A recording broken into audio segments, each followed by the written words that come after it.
Salut, it's Paul from dronesgear.com, and this time I got my hands on a very capable tinywhoop brushless quadcopter that is going to impress you a lot. Its name might just not suggest that, because it's called Eachine TRASHCAN, which probably was made to shock people a little. Let's see what's in the package and how it flies. As a side note, if you're looking for the perfect drone for your needs, I have created a drone finding tool on dronesgear.com that does just that.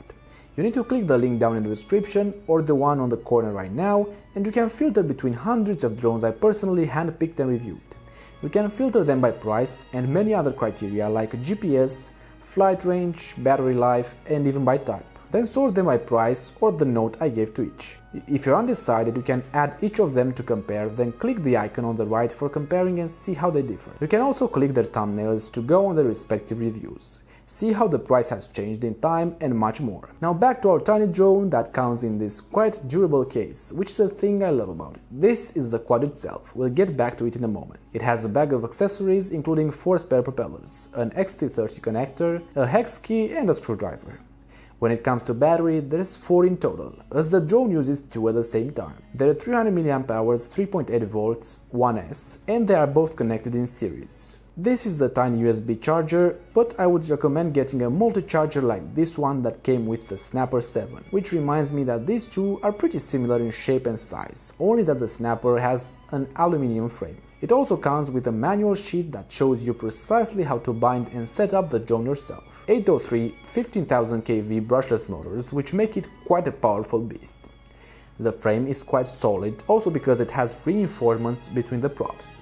The batteries are stacked, and they have the potential to slide, although that only happens in a crash, not during flight. The binding button is right here, and the binding process is quite simple. You don't have to insert the battery while pressing it like on older models. At the back there's a cute TRASHCAN logo next to some LED lights. Other specs for this drone include a Crazy Bee F4 flight controller, smart audio, and a 16:9 resolution camera that can't change to 4:3. It just stretches the field of view. I got the FR Sky version and I have banded it to this Taranis X Lite, and they seem to go very well together. There's a link to check the Taranis controller in the description. First, I have tested it inside, and it's quite vicious with the stock settings and pits, but it can fly pretty steady if you're careful too. I wouldn't try acro mode indoors though.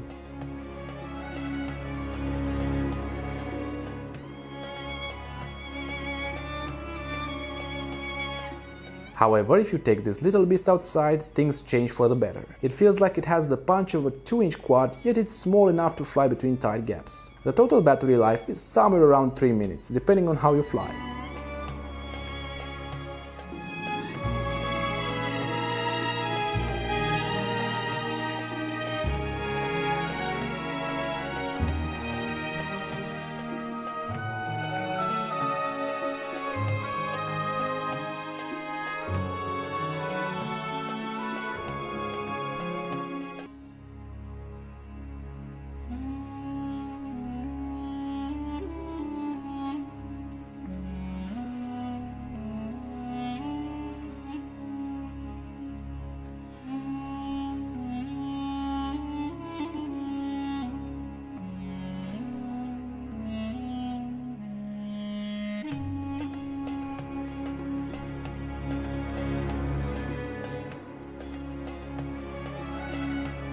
Thanks for watching, I hope you liked today's drone.